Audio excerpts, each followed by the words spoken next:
That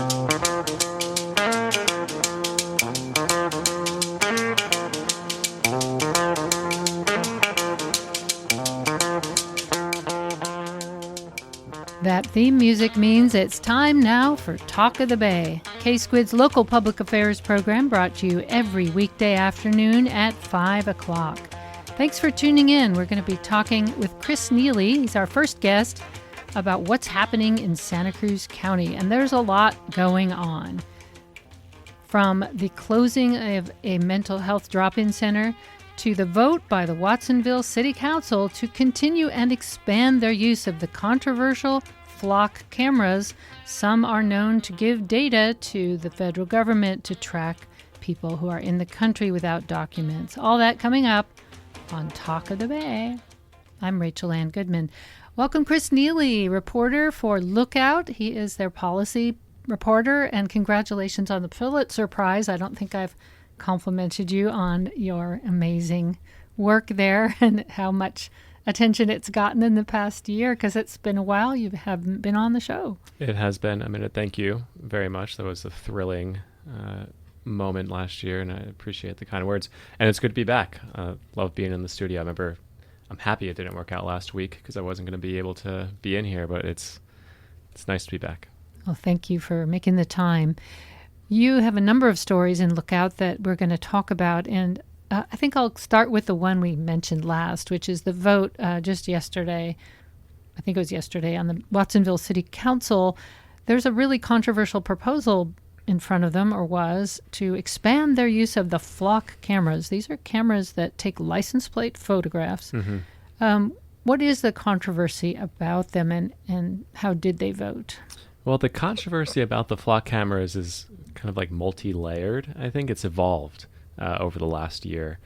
These cameras were first kind of adopted into communities in Santa Cruz County starting around the 2023. So Biden was in office. There wasn't this huge crackdown on immigration, but one of the big concerns at the time was just these cameras are powered by artificial intelligence. They log every single license plate that crosses their lens. So everyone's being tracked. And I think there was just a worry about the surveillance state coming into our neighborhoods. And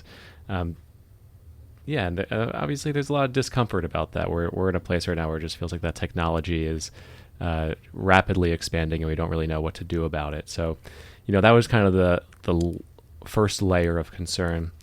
But now there's this new layer of concern, which is the federal government and federal agents being able to access the data that Flock collects in order to enforce their immigration policies. And largely what we see, California has rules against this.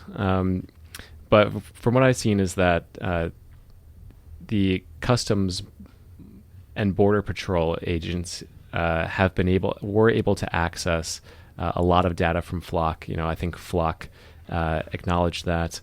And there's also been a little bit of, most counties in California have said that they don't want to work with ICE or help the Trump administration enforce its immigration policy. But there are some rogue sheriffs out there. And I know there were some reports of the sheriff in Riverside looking into other jurisdictions' flock camera data, which is something that, if you're a Riverside sheriff and you have an investigation, you think for instance, someone that you're following may have gone through Santa Cruz, you can request from the Santa Cruz Police Department to access their data. And what some reporting found was that the requests were labeled like HSI Invest or something like that, and it was like a Homeland Security investigation. So there was a thought that perhaps some rogue sheriffs in California, at least the technology is vulnerable to something like this happening, that a rogue sheriff in California maybe could access data from another jurisdiction on behalf of Homeland Security or federal agents. And I think the concern is just that the fact that that's even possible, given all of the rhetoric from community members here against federal immigration policy. I think that's a reason that a lot. It's why a lot of people have pushed back in this kind of second layer of concern. So if a lot of people pushed back at the council meeting and spoke out against these, how come the council, do you think, voted to expand their use of this technology? Well, I think that the police like it.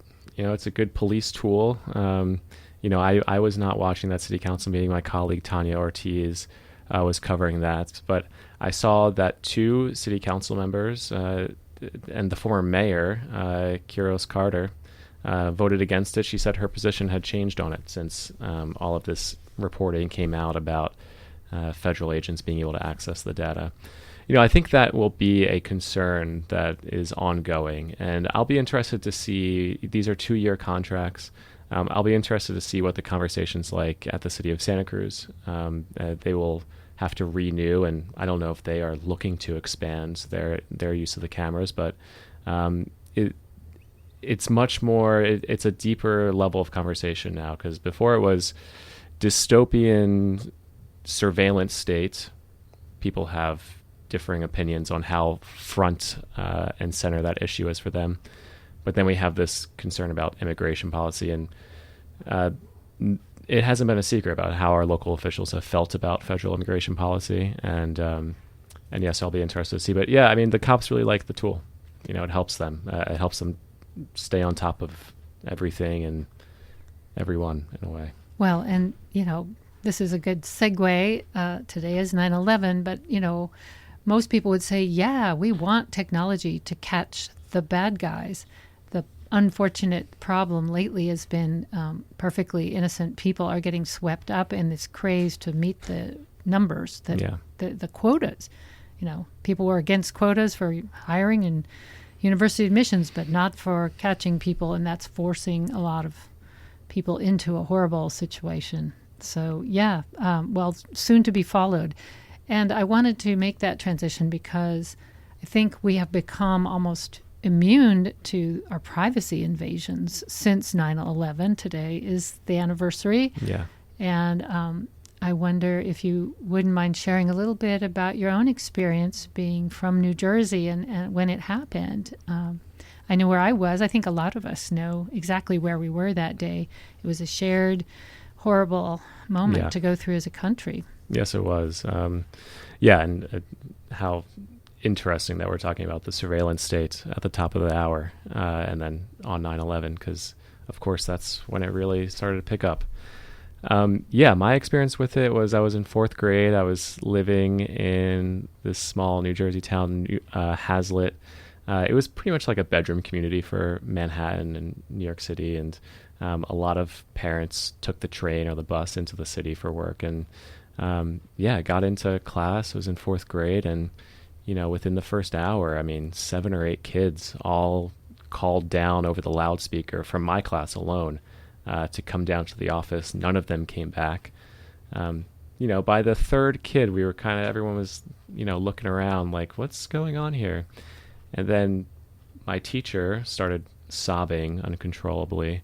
Of course, we're all, 10 years old, so we're not really sure what's going on, feeling sad for our teacher. And more kids are just taken out of class, and we don't see them come back. And recess comes around, and we're all getting ready to go outside, and our principal comes into the classroom and sits down in the front of class and says, we're actually not going to have anyone go outside. Recess is going to be inside. And we, outside the window, it's a beautiful September day. And we're all a little confused. And, recess for a 4th grader is, that's the time. And he explains that it's because there's a huge bee infestation in the playground that they can't let us outside. Later, we learned that he said that because there was a big concern about chemicals in the air after the towers, and you could see the smoke from where I was, and we're probably like an hour drive away, and you could see the smoke start to come in. And the thing I remember probably the most about that whole time was on the bus ride home, and I kind of forget whether we went home early or not, but I know on the bus ride home, this was so unusual. At every single bus stop, parents were waiting for their kids. And that was when we just knew something was like really strange. And I was with my siblings, and we got off, and my parents were there, and we walked in and looked on the TV and just saw what was happening. It was terrible. A lot of, in that community especially, a lot of people lost their parents, lost one or two parents. My sister's longtime partner lost his dad in the towers, and it's still something that's, I know everyone on the East Coast today is certainly, this day always will be heavy on their hearts, I think. Yeah. And from way out here in California, I was scheduled to make a tracking accompaniment to John Hockenberry of NBC News. I was working on a documentary, and he was the narrator. And I was on the phone with him, and we started talking. He said, a plane just hit one of the towers. I don't know what's happening. And then within minutes, he said, another plane just hit the second tower. I need to go be a reporter, and we'll talk later. And of course, that was the beginning of that day. And he's in a wheelchair. He's in a wheelchair. And this was 6 a.m. our time, right? Or somewhere around there. Yeah. So I knew what that meant. It was a shocking moment. I woke up my son. We started watching the news in great horror, seeing what was happening. And, one of the things in the days following, just right after, there was just this huge sense of mourning and fear. And then the news coming out about the Philadelphia plane and what those heroes did, and the Pentagon getting hit, just one after another. It felt like everywhere could be dangerous. You didn't know what was going to happen next. All of that sense of, we're under attack. When is this going to end? Who's doing it? We had no clue.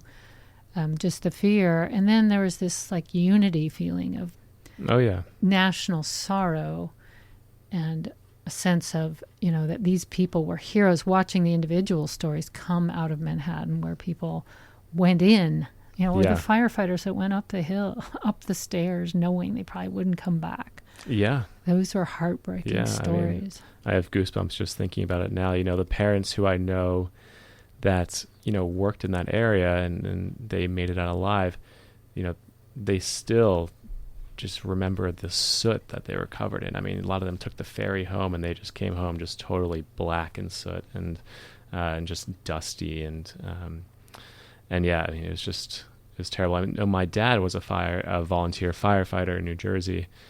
He also ran a restaurant, a little Italian place near where we lived. And for a while, weeks, he was making sandwiches and lunches and just running them up to ground zero. Just everyone was doing everything they could. This was it was a unifying tragedy. It was terrible. It was terrible, and people's real spirit in that city, because New York is all of our cities, right? When something happens to New York in a movie, you feel really personal about it. Right. And here it was actually happening. And I remember all the, missing person signs, and it was, I think all of our hearts broke that moment. And it was not so long after that it all got twisted. But the early days, there were no pundits and politicians trying to tell us what to think or feel about it. It was more the grassroots people mourning. George W. Bush saying we should go shopping. That was a horribly tone-deaf moment.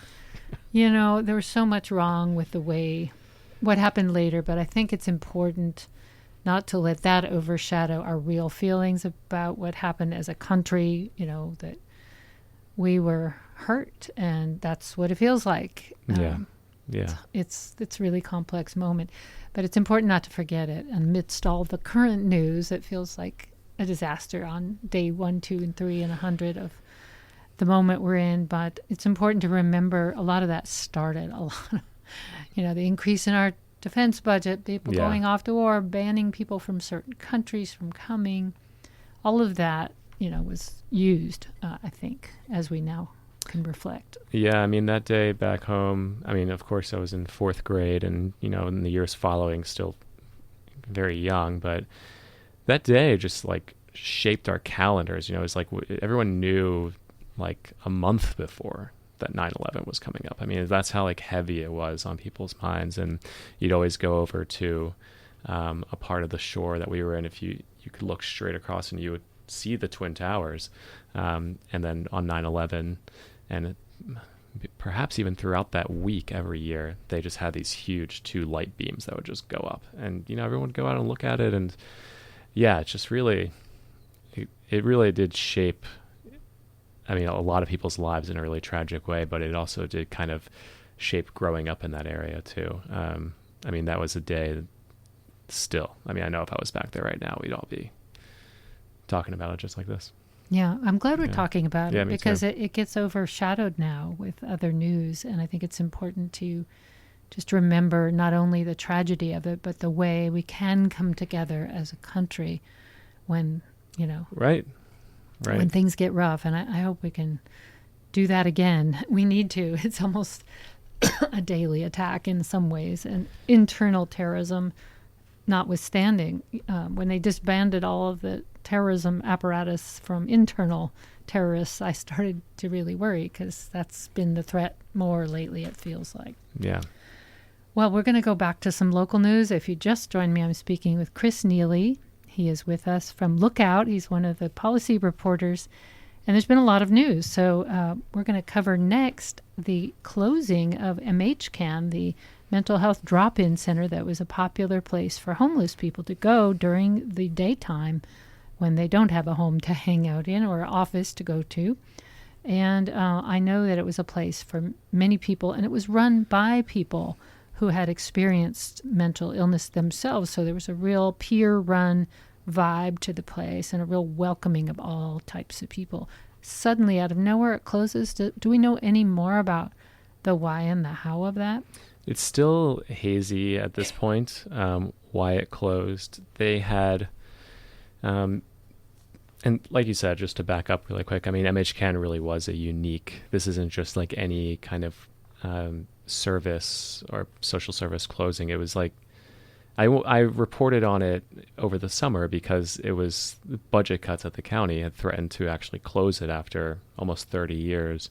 And I mean, the outpouring of support for this thing was so pronounced. I mean, it is a place where people, you have to have a self-disclosed mental illness to even enter the building.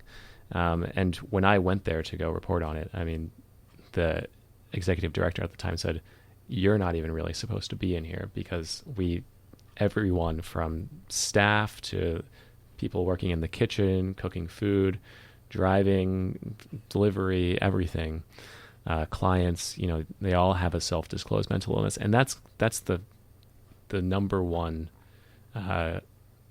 qualification for being able to get in there.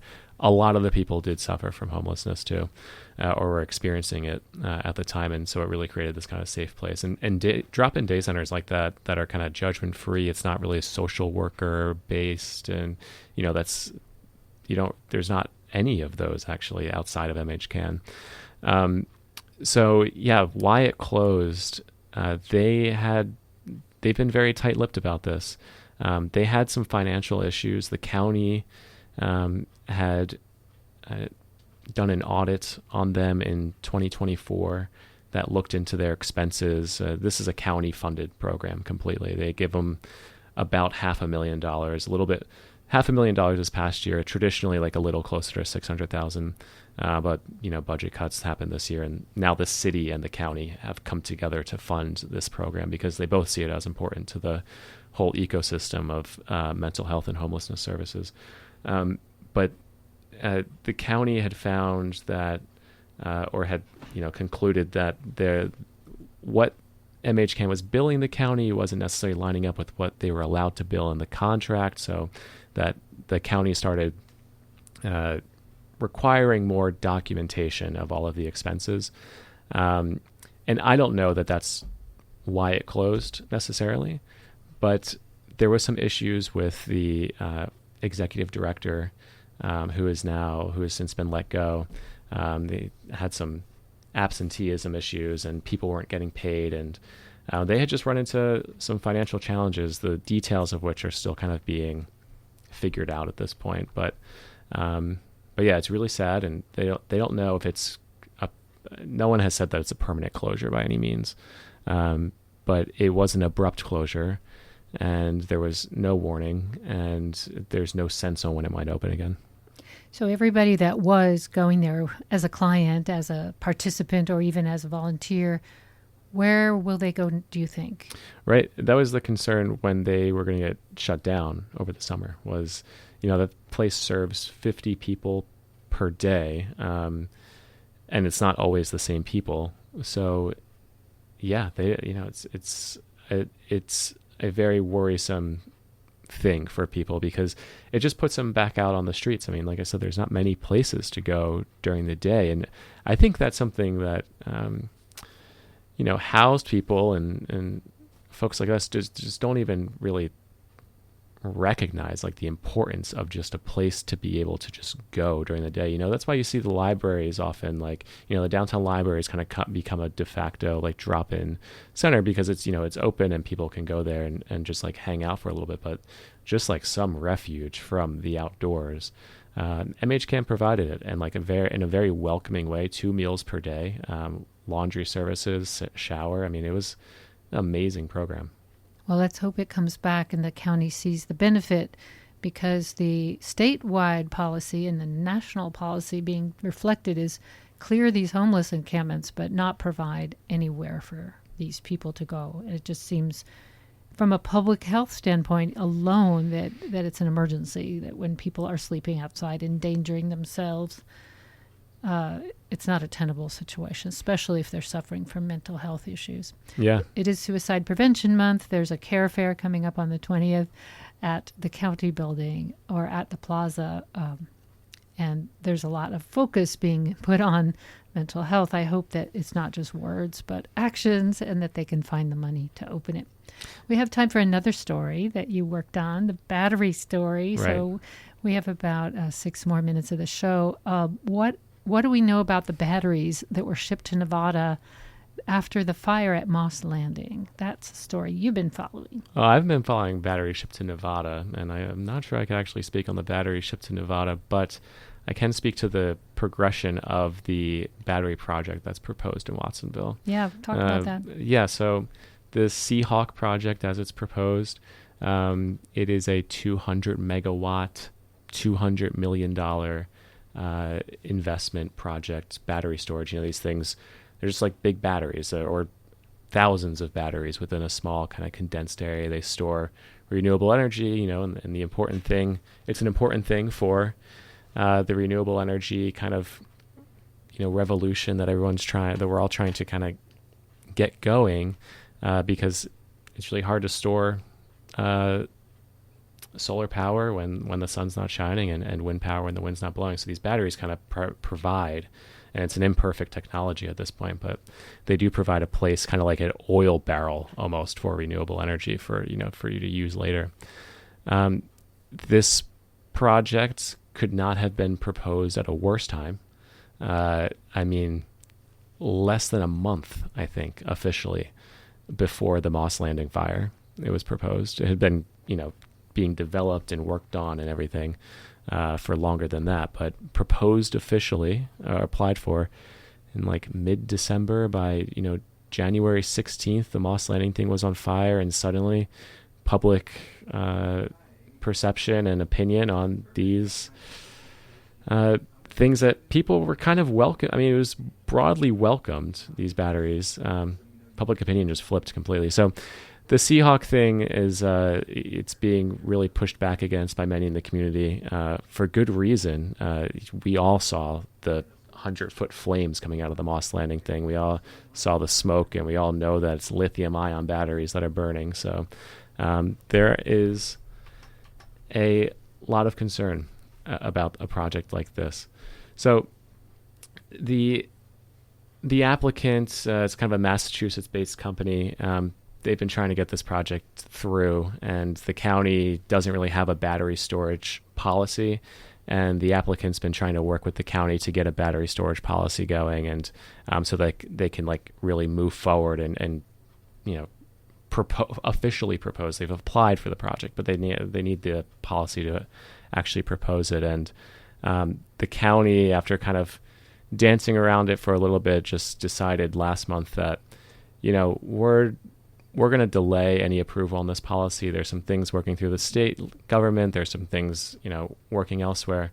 We're going to delay conversation until as late as August of next year. And I was talking to the developer a little bit of this project. He says he's under a time crunch, and he may take this kind of backdoor way of getting a project through that the state allows through a state bill from a few years ago that allows a battery storage or similar like renewable energy utility scale project to go through a state permitting process that allows it to pretty much skip over the entire local public process, which if that happens, that would be a huge loss for public input for the community here. Yeah, it reminds me of the housing thing where we're just going to do it anyway, and that's not fair. We need to have some local control over our lives, and even if it's a project that eventually gets approved, it shouldn't be making mockery of the input process. So we'll follow that one. I feel like time's gone really fast, and you should come back again soon. I'd love to. I love being here. Thank you so much for dropping by. That's Chris Neely. He is with Lo0kout Santa Cruz. You can find them at lo0kout.com. There you go. Thank you so much for your reporting. I'm Rachel Ann Goodman. This is Talk of the Bay on K-Squid Community Radio for the Monterey Bay. We'll be right back with our guests from Mountain Community Theater talking about the Addams Family musical coming up in just a short while.